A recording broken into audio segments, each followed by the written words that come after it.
வணக்கம். மகிழ்திரை மகிழ்குமரன். இன்றைக்கி நான் பேச போகிற தலைப்பு ரொம்ப முக்கியமான தலைப்பு. நாம் தமிழர் கட்சி தன்னுடைய திராவிட அரசியல் எதிர்ப்புலேருந்து விலகிடுச்சா? நாம் தமிழர் கட்சி தாவேக்காவை மட்டும் எதிர்த்து கொண்டிருக்கிறதா அப்படின்ற ஒரு கேள்வி. இதை ஒட்டி ஒரு நாம் தமிழர் கட்சியின் மீது எழுப்பப்படுகின்ற விமர்சனங்கள். அந்த விமர்சனங்களை ஒட்டி நாம் தமிழர் கட்சியுடைய செய்தி தொடர்பாளர் திரு பாக்கியராசன் அவர்கள் ஒரு பதிவு ஒன்று போட்டுட்டு இருந்தார். நாம் தமிழர் கட்சி விமர்சனம் செய்பவர்கள் அல்லது வேண்டாம் என்று ஒதுக்குபவர்கள் தமிழ் தேசியவாதிகளாக இருக்கலாம். ஆனால் நாம் தமிழர் கட்சி அரசியலிலே இருக்கக்கூடாது என்று நினைப்பவர்கள், அரசியலிலே வேண்டாம் என்று நினைப்பவர்கள் தமிழ் தேசியவாதிகளாக இருக்க மாட்டார்கள்னு ஒரு பதிவு போட்டார். அதுக்கு பத்திரிகையாளர் சொல்லிகிட்டு இருக்கக்கூடிய கார்ட்டூனிஸ்ட் பாலா விஸ்வா அவர்கள் எள்ளி நகையாடுறாங்க. அந்த நகையாடலில், அந்த கிண்டலில் எப்படிப்பட்ட செய்தியை வைக்கிறாங்கன்னா, டிவிக்கு எதிர்ப்பை நாங்கள் செய்கிற மாதிரியும், அந்த டிவிக்கு எதிர்ப்பை செய்கிறதுனாலேயே நாங்கள் இது பண்ணுற மாதிரியும், அதுக்கு யார் தமிழர் என்ற மாதிரி ஒரு நகைச்சுவையை கிண்டல் பண்ணுறாங்க. எந்த கேள்வி நாம் தமிழரை நோக்கி திமுக, அதிமுக பல்வேறு பேர் வச்சாங்களோ அந்த கேள்வியை இன்னைக்கு தமிழ் தேசியவாதின்னு சொல்லிட்டு இருக்கிறவங்களும் எங்கள் மேலே வைக்கிறாங்க. யார் தமிழர்? இது எனக்கு என்ன சொல்கிறதுனே தெரியல. முதல்ல ஒரு விஷயத்தை புரிஞ்சுக்கணும். அந்த பதிவு நாம் தமிழர் கட்சியை வேண்டான்னு நினைக்கிறவங்க, விமர்சனம் பண்ணுறவங்கள நோக்கி இல்லை. விமர்சனம் என்பது ஒரு துரு பிடிச்ச கத்தியில் துருவை நீக்கி கூர்மைப்படுத்தக்கூடியதாக இருக்கணும். அந்த கத்தியை உடைக்கிறதா இருக்கக்கூடாது. இங்கே தேர்தலுக்கு பிறகு நீங்கள் திராவிடத்துக்கிட்டேருந்து ஒரு பாடத்தை கற்றுக்கணும். திராவிடம் என்பது வரலாற்றில் ஒரு மாயை, ஒரு காணல் நீர். ஆனால் அதை ஏற்றுக்கிட்டவங்களுக்கு அது ஒரு மிகப்பெரிய விஷயம். அதனால் அவங்க பல்வேறு இடங்களில் எந்த இடத்துல எதிர்க்கணுமோ எதிர்த்து, எந்த இடத்துல எதிர்க்கக்கூடாதோ அந்த இடத்துல விட்டு கொடுக்காமல் இருக்கிறாங்க. ஆனால் இங்கே என்ன நடக்குதுன்னு பார்த்தீங்கன்னா, அரசியலில் தமிழ் தேசியம் பேசிட்டு இயங்கிக்கிட்டு இருக்க ஒரே கட்சியை எந்த அளவுக்கு வீழ்த்த முடியுமோ, எந்த அளவுக்கு தொடர்ச்சியாக விமர்சனம் பண்ண முடியுமோ பண்ணுறாங்க. அது ரிலண்ட்லெஸ் அப்படின்ற அளவுக்கு போயிட்டுருக்கு. விமர்சனன்றதை தாண்டி இருக்கக்கூடாதுன்னு நம்புறவங்க கிட்ட போயிட்டு அவனும் தமிழ் தேசியவாதின்னு சொல்கிறதுனால நான் போய் மாண்பு காட்டுறேன் அப்படின்றதுலாம் பைத்தியகாரத்தனம். குறிப்பாக இந்த தென்னகம் விஷ்ணு பாரிசாலன் விஷயத்தில் பண்ணது. பாரிசாலன் அந்த தேர்தலோட கடைசி நேரத்தில் நாம் தமிழர் கட்சியின் மீது வைத்த அவதூறுகள் எவ்வளோன்னு சொல்ல முடியாது. எப்படி வேணாலும் இவங்கெல்லாம் அது எப்படி சொல்கிறது, அந்த ஒரு வேட்பாளர், அந்த ரோஷினி அப்படின்றக்கூடிய ஒரு சகோதரியை காட்டி அவன் சிதறடித்த வாக்குகள் பல நூறு இருக்கும்.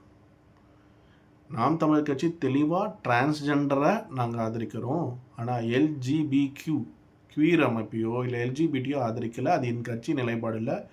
கட்சியில் இருக்கிறவங்க ஒரு சில பேர் ஏற்றுக்கிறது அது அவங்களோட விஷயமே தவிர கட்சியின் அடிப்படை கொள்கையோ இல்லை ஏற்றுக்கொள்ளக்கூடிய விஷயமோ கிடையாது அப்படின்னு தெல்ல தெளிவாக சொன்னதுக்கப்புறமும் அந்த வேட்பாளரோட பழைய கால ஈடுபாடில் ஒரு அமைப்பு அந்த தத்துவத்தை ஏற்றதை வச்சு அந்த வேட்பாளரை மையப்படுத்தி அவன் செய்த சூழ்ச்சிகளும் சூனியத்தனங்களும் அதிகம். நாம் தமிழர் கட்சியை சேர்ந்த தமிழம் செந்தில்நாதன் அண்ணா தொடங்கி பல்வேறு பேர் ஒரு சில விஷயத்துக்கு அந்த அமைப்பை பேசியிருக்காங்க. இந்த எல்ஜிபிடிஐக்கு அது நடந்திருக்கு. அதே நேரத்தில் கட்சி சார்ந்த சில பேர் எல்ஜிபிடிக்கு ஆதரிச்சது வந்திருக்கு. அது வேற. ஆனால் இவன் பண்ணது அந்த ஒரு வேட்பாளரை காட்டி மற்ற இடங்களை நாம் தமிழர் கட்சி எப்படி வீழ்த்தலாம். தொடர்ச்சியாக விமர்சனம். நம்ம இந்த 10 வருஷம் அரசியலில் நிறைய பேர் இறந்துருக்காங்க, நிறைய பேர் காயம்பட்டிருக்காங்க, நிறைய பேர் கொல்லப்பட்டிருக்காங்க, நிறைய பேர் சிறைகளில் இழந்திருக்காங்க, நிறைய பேர் என்ன சொல்கிறதுனே தெரியல. இப்போ பொறுப்பாளரும் சொல்கிற பல பேர், இப்போ சாட்டையை சொல்கிறோம்ல, சாட்டையை ரொம்ப கிண்டலாக பேசுகிறோம். இந்த சாட்டை 8 மாதம் சிறையில் இருந்திருக்கிறாரு குண்டர் சட்டத்தில். அந்த சாட்டை இது வரைக்கும் நாம் தமிழர் கட்சியோட தேர்தலில் வேட்பாளராக நின்னதில்லை. இடும்பவன கார்த்தியும் வேட்பாளராக இப்போ தான் நிறுத்த வச்சுருக்காங்க. அந்த இடும்பவன கார்த்தியும் சிறை வாழ்க்கையில் இருந்திருக்கிறார். ஆனால் பூந்தமல்லியில் ஒரு கூட்டம், உள்ளரங்கத்தில் ஒரு கூட்டம் போடுறாங்க, திராவிட ஒழிப்பு மாநாடுன்னு சொல்லி. அந்த கூட்டத்தையே சரியாக செயல்படுத்த முடியல. அப்படிப்பட்ட நபர் நாம் தமிழர் கட்சியோட ஒவ்வொரு செயல்பாடுகளையும் விமர்சிக்கிறார். ஒரு கூட்டம் போடணும்னாலும் போய் பர்மிஷன் வாங்குறதுலேருந்து இருக்கக்கூடிய அத்தனை சிக்கல்கள் இருக்குது. எனக்கு தெரியும், வீரத்தமிழர் முன்னணியில் மயிலாப்பூர் பகுதியில் தைப்பூசம் விழா எடுக்கும்போது போய் லெட்டரை எழுதி அனுப்பிச்சேன். அப்புறம் உளவுத்துறையிலேருந்து கால் பண்ணுறாங்க, அப்புறம் காவல்துறையிலேருந்து கால் பண்ணுறாங்க. நான் சொல்கிறேன், எனக்கு அரசியலில் நான் இருக்கிறேனே தவிர நான் அரசியலில் மிகப்பெரிய போராட்ட களங்களில் சந்திக்கிறவன் கிடையாது. நான் முருகருக்காக தினைமாவும் தேனும் கொடுத்து ஒரு விழா, வேல் விழா எடுக்க போகிறேன், அவ்வளோதான் எடுக்க போகிறேன்னு. அந்த நிகழ்வுக்கு 2 ஜீப்பில் போலீஸ்காரங்க பாதுகாப்புக்கு நின்னாங்க. அது மக்கள் பிரச்சனையே கிடையாது. அப்படின்னும் போது மக்கள் பிரச்சனை நிற்கும் போதோ இல்லை அவங்களை ஏற்றுக்கிட்ட தத்துவத்தை எதிர்க்கும் போது எவ்வளோ பெரிய சிக்கல்கள் வரும். அதெல்லாம் அதெல்லாம் தெரியாமல் ஒரு 10க்கு 10 ரூமில் உட்காந்துக்கிட்டு ஏதோ ஒரு நிகழ்வை காட்டி அந்த கட்சியோட ஒட்டுமொத்த கனவையுமே ஒருத்தன் கொதறான். அவன்கிட்ட போய் நான் நட்பு பாராட்டுறதும், ஒரு எதிரி நம்மளோட நண்பர் வீட்டில் நம்மளை பார்க்குறாரு. அந்த நண்பருக்கு அந்த எதிரியும் நண்பர், நாமளும் நண்பர். அவங்க அந்த பொது நிகழ்வுக்கு வரும்போது அங்கே நல்லா இருக்கீங்களான்ற கேள்வி, நல்லா இருக்கிறோன்றதும் ஒன்றா தென்னகம் பேசணும். எனக்கு புரியல.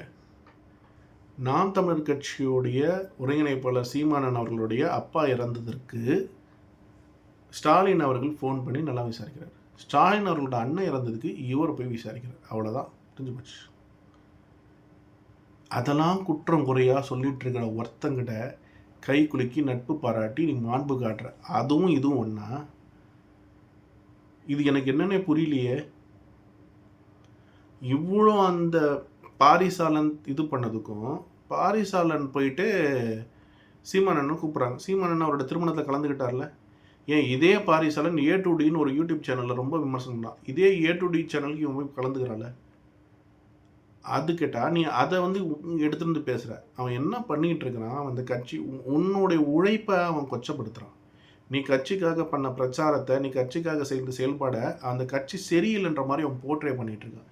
இல்லை பரவாயில்ல, நான் கை கொடுக்குறேன்னா அவன் மாற்று சித்தாந்தத்தை ஏற்றுக்கிட்டோன்னா கிடையாதுல்ல, அவன் தமிழ் தேசிய சித்தாந்தத்தை ஏற்றுக்கிட்டோம் தானே.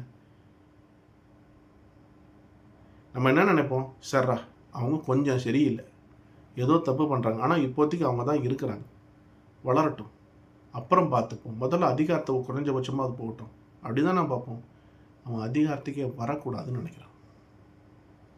காங்கிரஸ் ஏற்றுக்கிட்ட டிவிகேவை பரவாயில்லன்னு மட்டுப்படுத்த பார்க்குறான்.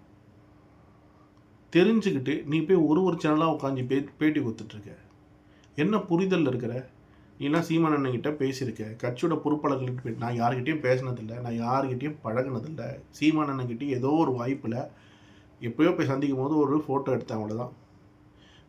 முதல்ல தேர்தலில் தோல்வி அடையும் போது, நம்ம கட்சி மிகப்பெரிய தோல்வியே ஒரு வளர்ச்சியிலேருந்து வீழ்ச்சியை சந்திக்கும் போது நான் எப்போவுமே அந்த ஃபோட்டோ முதல்ல எடுத்து போட்டு நான் எப்போவுமே இங்கே தான் இருப்பேன், நான் விலகி போக மாட்டேன் நான் போட்டேன். நான் போட்டேன். எனக்கு அது மாதிரி இன்டென்ஷனே கிடையாது. நான் காட்டிக்கவே மாட்டேன். நீ சொல்கிற பாரிசாலனை விட பெரிய ஸ்காலர்ஸ் அவனா ஸ்காலரே கிடையாது. ஒரு ஆய்வு மனைப்பான்மைத்தினர் ஒரிசா பாலு, அப்பாதுரையார், கல்லை பற்றி ஆராய்ச்சி பண்ணவங்க நிறைய பேர், அப்பாதுரையார்லாம் கிடையாது, இன்னும் 2-3 பேர் இருக்காங்க. அத்தனை தமிழ் தேசிய திட்டத்தில் மாசோ விக்டர் ஐயா இவங்களோட அத்தனை கூட்டத்துலையும் பேச்சுலையும் போய் உட்காந்து கேட்டு புத்தகத்தில் போய் படித்து ரிசர்ச் பண்ணி பல விஷயங்களை பேசக்கூடிய அளவுக்கு நிறைய பேர் இங்கே இருக்காங்க. அவங்கள போய் சந்திச்சிருக்கேன். இவன் தன்னுடைய முருகர் சார்ந்த ஒரு விஷயத்துக்கு கூட இந்த பாரிசாலன் போயிட்டு ஃபோன் பண்ணி பழகினவங்ககிட்டயே நான் இந்த மாதிரி போய் பேச போகிறேன், எனக்கு சில தரவுகள் கொடுங்கன்னு கேட்க மாட்டாத தாண்மையில் இருக்கக்கூடிய ஒருத்தரை பேசும்போது காட்ச் பண்ணிக்கணும், கண்டுபிடிக்க தெரிஞ்சுக்கணும். வெண்ணிலா தாய்மானவனை அவ்வளோ குற்றம் குறை பேசுகிறாங்க. நான் பேரை கூப்பிட்டே சொல்கிறேன். அந்த சகோதரி வேடந்தாங்கல் சரணாலயம்னு ஒரு இடத்த காப்பாற்றுறாங்க. அண்ணன் சொல்கிற பல இடத்துல வழக்குகள் போடுறாங்க. அந்த இடத்துல வேடந்தாங்கல் சரணாலயத்தை அந்த பறவை இல்லைன்னா பக்கத்தில் சுற்று வட்டாரத்தில் இருக்கிற பல்வேறு விளைநிலங்களோட விளைச்சல் பாதிக்கப்படும். ஆனால் அவங்க ஒரு விஷயத்தை இது பண்ணிட்டாங்கன்னா அவங்கள அப்படியே இது பேசுறது.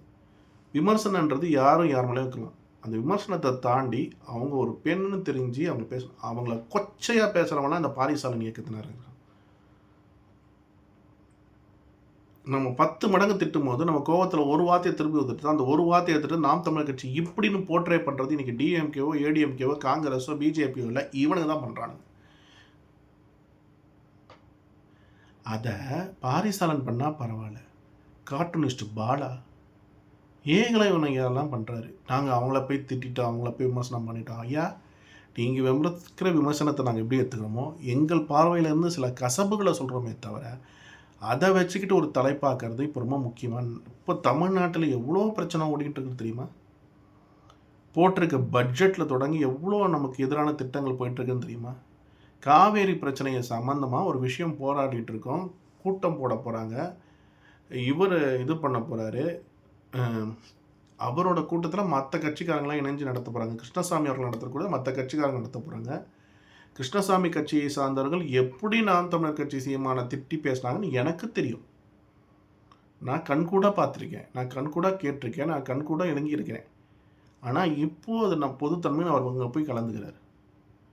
இப்போ அண்ணன் போட்டிருந்தார்ல, இப்போ இறந்தார் அம்பேத்கர்னு சொல்லிட்டு இந்த பகுஜன் சமாஜ் கட்சியோட பிரிவினர், அவர் நடத்தின கூட்டத்தில் அம்பேத்கர் மணிமண்டபத்தில் கூட்டிகிட்டு வந்து சம்பந்தமே இல்லாமல் அதிகாரத்திலேயே வராத சீமான் அவர்களை எந்த அளவுக்கு கொச்சையாக பேசுனாங்கன்னு எனக்கு தெரியும். மேலேயே நின்று அவங்க பேசினா தெரியும். நான் கீழே நின்றுக்கிட்டு கையை இது பண்ணிட்டு நின்றுட்டு இருந்தேன். ஏன்னா அது அம்பேத்கரோட நிகழ்வு. அவருடைய இறப்புக்கு அவருடைய இதற்கு அண்ணன் போய் இது பண்ணார். இதெல்லாம் மாண்பில்லை, திட்டினா இது இப்படின்னு போகணும்ல. தலித்திய சித்தாந்தம் இந்த பாரிசாலனுக்கு பிடிக்காது, கம்யூனிஸ்ட் சித்தாந்தம் பாரிசாலனுக்கு பிடிக்காது, காங்கிரஸ் சித்தாந்தம் இந்த கம்யூனிஸ்டுக்கு பிடிக்காது. இது மூணும் சேர்ந்திருக்கக்கூடிய டிவிக்கே தமிழ் தேசிய கட்சி விஜய் அவர்கள் திராவிட தாகிஸ்டார். இதெல்லாம் சிரிப்பு வரலையா? சரி, எல்லாரும் இந்த காணொலி பார்க்குற அனைவருக்கும் நன்றி. இதை பார்த்து கீழே திட்டுறதுக்கு ஒரு 10 பேர் வருவானுங்க. அவனுக்கு எதுக்கு வரானுங்கன்னு எனக்கு தெரியும். நான் ஒரு விஷயத்த சொல்லிக்கிறேன். அமைதியாக இருக்கிறதுனால சில கலைகள் காளான்களாக மாறிக்கிட்டு இருக்கு. இனி அமைதியாக இருக்கப் போவதில்லை என்ற பதிலோடு ஆட்டத்தை தொடங்கப் போகிறேன். நன்றி, வணக்கம்.